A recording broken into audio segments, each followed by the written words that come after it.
Professor Benkler? Decided that if economists could wear a judicial robe, it was behooved me as a lawyer to wear a jacket. And I turned and called for a resource, and it was shared without market transaction.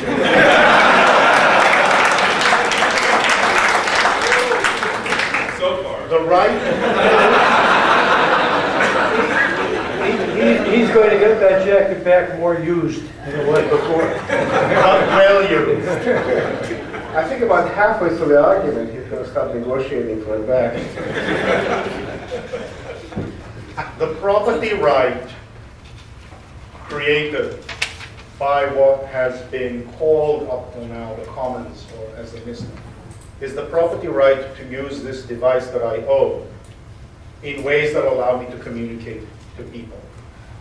In order to implement a property regime whose property rights are defined in terms of frequencies, most such devices have to be prohibited.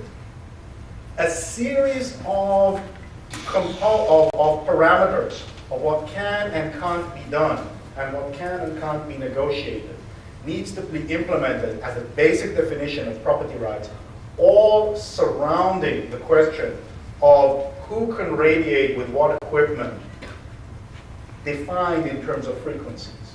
And then those need to be transacted. The technological change since the time of this article to our time is the fact that at that time it was too costly to implement any techniques for differentiating between different signals other than those that rely on different frequencies. And so since the only thing you could manipulate to distinguish between one radiator and another was their frequency, it was a decent approximation to think that what you were using were frequencies. What can be done today is division based on code, division based on a network set of relationships that would allow you to route a communication, not from a sender to a receiver over a frequency, but through many other repeaters along the way, in a way that doesn't prevent anyone else from doing the same thing over another part of the network in exactly the same frequency. Frequency stops being the primary defining characteristics of what allows 2 or 3 or 1 million people to talk to each other without causing congestion, without causing interference. So the analogy here is with having lots of lines and having a very, very sophisticated switching system that enables you to get through, enables the signal to get through independent of frequency, independent of the kinds of parameters that were thought to be very important in defining the dimensions of this thing in 1959. Is that correct? Correct, and beyond that. Many techniques are possible if you use small parts of each of 1 million lines that previously needed to be a circuit. Which brings in the issue of transaction costs, which brings in the issue of whether frequency is the right dimension on which to define the property rights. Let me, before you get to that, let me just ask, is it your position that there's no practical limit to this? That within one frequency band, there is no practical limit on how many transmissions you can have if you can define it just properly with the right technology, with the right encryption, whatever? Actually, we don't quite know whether there is or isn't a limit. In the extreme case of a system designed so that every user can actually add capacity by repeating as well as by transmitting and being mobile, then certainly, I'll step back. There's only one good theoretical, multi-user information theoretical model that actually succeeds in scaling capacity with demand. That is to say, actually would allow you to add users in whatever the range of frequency is without diminishing capacity at all, and it relates only to latency insensitive applications. The claim is not that there is no limit, that there is instant abundance. The claim is that capacity can scale more and more effectively for any given level of equipment cost if you don't encumber the devices in how they can dynamically reconfigure the way they communicate in any local environment, by forcing them to transact when it happens that the thing that would be most efficient for them to do is spread very widely and have a very low power signal in a way that doesn't interfere with anybody else in that particular context, given the other devices that are in that particular area. Oh, well, isn't there some disadvantage to having only low power signals? Actually, That's available to you? there's no, at no point do we make the claim that we know necessarily that pricing can never be used effectively to improve performance. All right, go ahead. I wasn't actually pushing in that direction.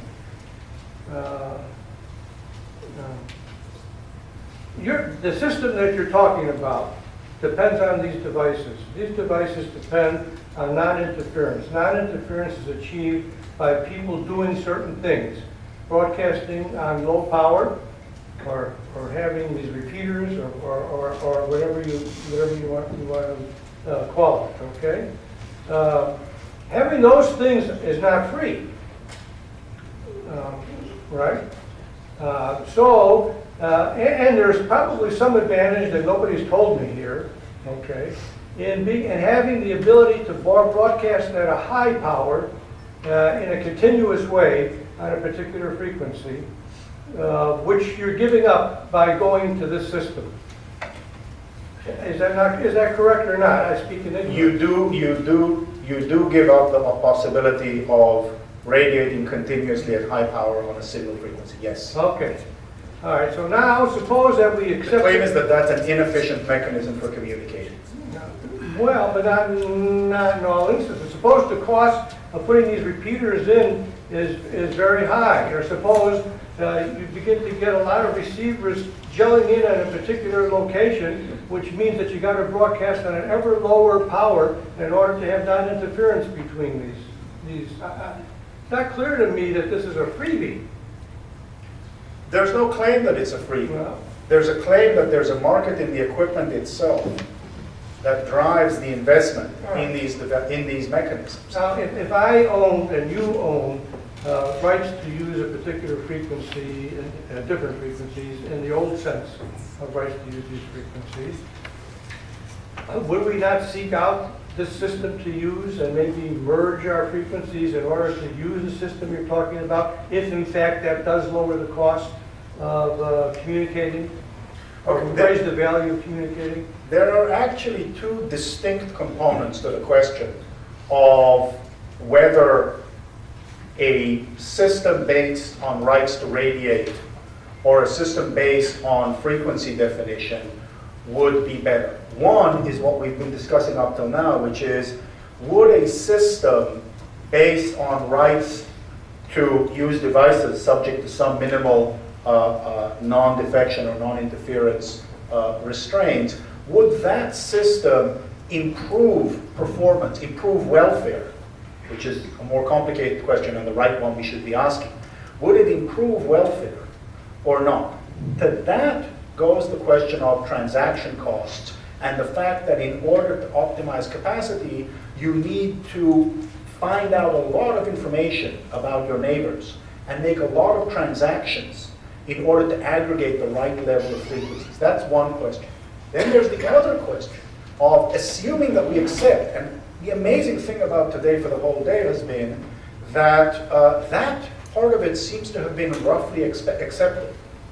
Then the question is, given that we don't know how much should be commons and how much should be frequency-defined property, because we don't know how effective device-based free communication versus usage-priced communication is, are we better off implementing a property system so as to make that choice because of the uncertainty? And that's what I'm asking. That is what you're asking. Let me suggest a property system. Suppose this thing has N rights holders, and we simply allocate revenue to them just the revenue from the signals in proportion to whatever, the greater the number of signals, the greater the revenue.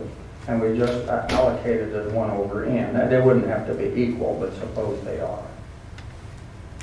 And okay, it's now, and now there's no problem. Everyone who wants to communicate gets through. What's wrong with that system? That's the analogy to the system of 100 owners of exclusive rights to trade with India who band together and impose a general tax and permit free trade. There's nothing wrong with it other than that it's unnecessary. Right? The resource, trade, is not a coherently defined resource. The resource frequency is not a coherently defined resource. If now you've aggregated, all you've done is you've imposed a cost on all of these communications. And then the question is what information you gain from imposing that cost. That's the question that I think Judge Debsets was asking me. What information do we gain by imposing this cost? But wait a minute. The question is, what happens when the channel is filled? Now, I would add to the property rights system the right to invest in whatever new technology or equipment that enables more signals to get through. The person Who has that right? What's that? Who has that right? Any of the individuals can do it. Anyone can do it. They're sharing this common property resource, and they're getting revenue from it based upon the signals going through, but there's no point, nobody's interfering with each other, they're all going through. But now suppose this thing gets up to capacity. You want an incentive for someone to spend money, to invest, and you said the technology, we don't even know where it's going. All right? Suppose we have that kind of a property system, rights system, and anyone is free now, and it may be at some risk. He may invest and it may not work. But if it works, he gets an increase in revenue in proportion to the number of signals that are not able to go through. For that, That's a private property system. For that, we actually have a very good analogy on the internet. Let's call it Akamai or caching. That is to say, we have a system that is a best efforts, first come, first served system for clearing bits. That gets congested occasionally in some contexts, which leads to slowdown. And people value not experiencing that slowdown. Because there are no property rights to how one uses the internet, a business model can develop where a company can say, I statistically predict that this particular resource will be used in this particular location. So I will make a copy of it and I will deliver it locally. The incentives for investment in the context of a framework that does not have exclusive right to frequency are these services that know they will operate in a potentially latency sensitive environment, that know they will operate on a dynamically changing level of congestion which occasionally reaches peaks, and can implement business models that are intended to cache locally, to bypass, to improve a buffer system within the machines. They will get revenue not because the system will say proportionately you will get more revenue, but because more people will buy their device or service rather than someone else's. You're saying that the capacity problem can be a peaking problem. The system is only at certain times at peak. But then if you can count the messages going through, you can do that. You can ask, what is it worth to add more capacity at the peak? And you want to be sure that that money goes to the guy who comes up with a new device like you have that enables more stuff to get through at the peak. That's what we want to do, is create a property rights system where nobody has to be told what to do. They'll figure out what to do if it's worth something. And that's, And want them to work on the right margins. And now I'm trying to find out in this discussion what the margins are, how we might be able to draw up a property rights system that's kind of gentle enough to allow for a lot of change and development, but it's specific enough in terms of the allocation of revenue to someone who makes the system work better. and what I don't think we're going to get there this afternoon, but the I'd like type to of get solu- started. The type of solution, the class of solutions that I described is that the way in which the person who comes up with the mechanism for clearing peak better or creating information flows that are more resistant to changes in local capacity will be the person selling either the equipment or the service. So for example, Wi-Fi might win over something else. Someone like Elvira might come and develop a system of paid ISPs that will improve capacity by actually including additional infrastructure so as to build the repeating capability and create the buffers in order to improve the capacity. The point is there is a market mechanism for incenting investment in achieving greater capacity in this space. It is implemented through a market in devices and services that do not depend on control over any property right that is defined in terms of frequency. Now let me go back to my point. Suppose that something is happening that raises the value of being able to broadcast a powerful signal continuously on a particular frequency. That's just a hypothetical, okay? But suppose we started out to begin with the commons arrangement, okay? Now I want to know how the commons arrangement will alter itself or be altered by somebody to recognize this event which I just described. Here we come into the question of comparative institutional analysis. And what we effectively need to compare is the actual property system versus the actual regulatory system, but more likely the ideal property system and the ideal No, I regulatory want to leave system. the regulators out of it, okay? We start with the commons. What always bothers me is when somebody tells me I'm getting something essentially free, okay? We start with the commons. Now I want to have a cost to having that commons. The cost I want to have to having that commons is the advantages of broadcasting the way I just said on a particular frequency in a continuous stream, okay? The commons itself, the way it's organized now, doesn't allow that. In order to get that to come about, to get that recognized, there has to evolve a system which, because of protocols or whatever else it is, a system which will respect broadcasting at high power by continuously over a frequency, a particular frequency, okay? I want to know whether the common system that you want would be able to accommodate that. Forget about at the FCC. Well, you can't quite forget, how do property rights arise in fur-bearing animals? First, they arise because there's a recognition of additional value and a series of institutionals emerge that we end up calling property, and they don't emerge from it, they emerge from people. But we have, That's why it's comparative. the commons is a property right system. Everybody has a right to use these devices or a right to set up the repeating stations. It is a property right system. There's a property right system in existence, except nobody has an exclusive right to broadcast continuously over a particular frequency at high power. Is that right? That's right. Okay. In essence, your argument hinges on that the technology goes one way. No.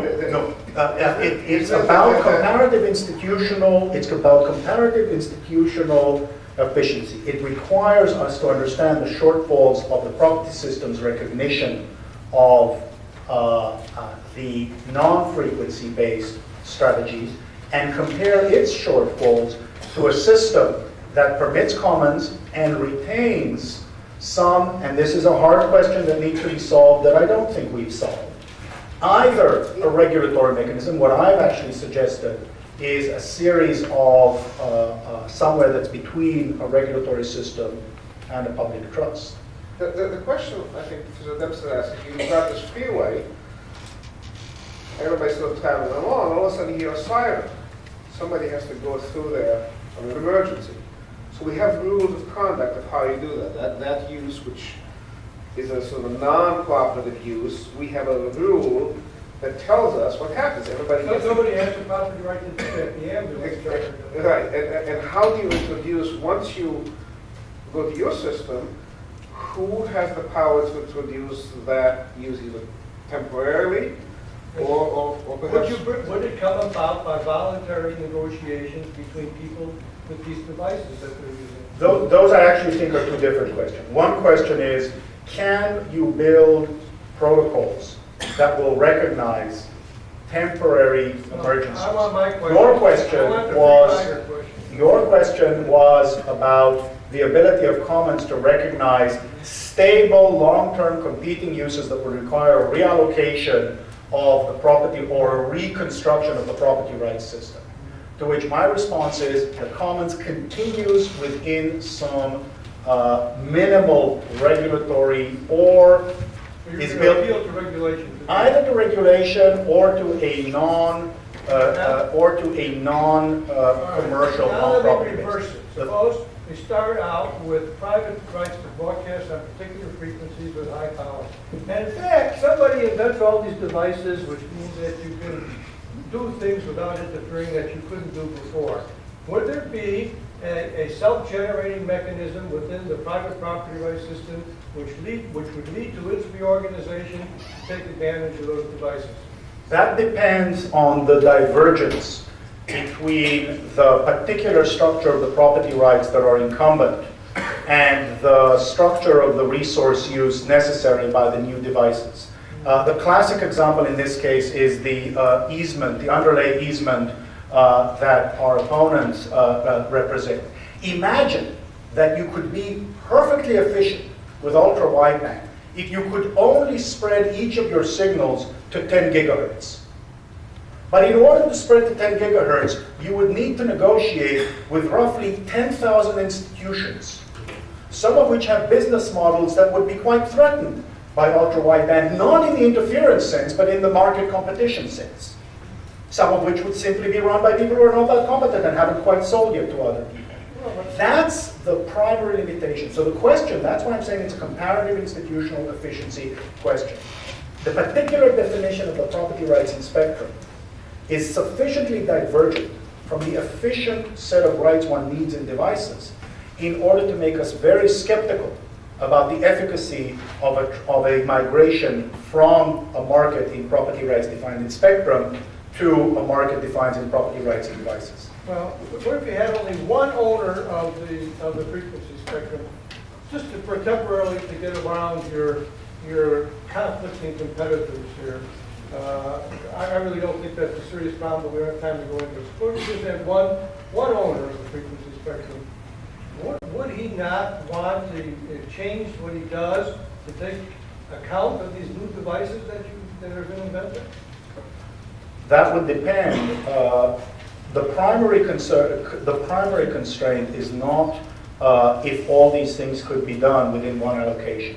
The primary constraint is that these various new activities don't constrain themselves to fit within the definitions of the frequency ranges that were the basis of the old ways of doing things. So you will always and systematically have a divergence between whoever holds the rights based on the old ways of doing things and what is needed in the new rights. Even if they're allowed to buy and sell these rights from each other? The extent to which they'll be able to do that depends on that divergence. The divergence at the moment seems to be very high. That's the question of how efficiently we define the property rights, and in comparison, how efficiently we define the protocol change rights later. Okay, and you're saying if it took lots of markets to do that and it cost money to organize markets,